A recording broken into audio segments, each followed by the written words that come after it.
కాబట్టి శైవ వైష్ణవాలు రెండు సుబ్రహ్మణ్యుడి వల్లే వియ్యం ఉంది. అంతటి మహానుభావుడు ఆయన.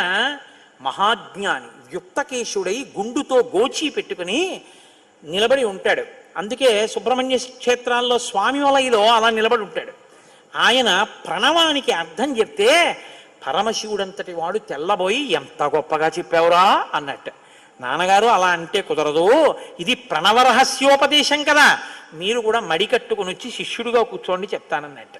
ఒరే ఎంత బాగా చెప్పావురా అని వచ్చి కూర్చుని విన్నట్ట. శివుడంతటి వాడు ఇంత బాగా చెప్పగలిగిన కొడుకు పుట్టాలని కదా కోరుకున్నాడు. ఆత్మాదిచ్చేత్ పుత్రాదిచ్చేత్ పరాజయం. తండ్రి గారికి ఆ కోరిక తీరిందటువంటి బ్రహ్మజ్ఞాని పుట్టాడు. ఆయనే తరువాతి కాలంలో కేవలం పాలు తాగి పెద్దవాడైపోయాడు అంతే.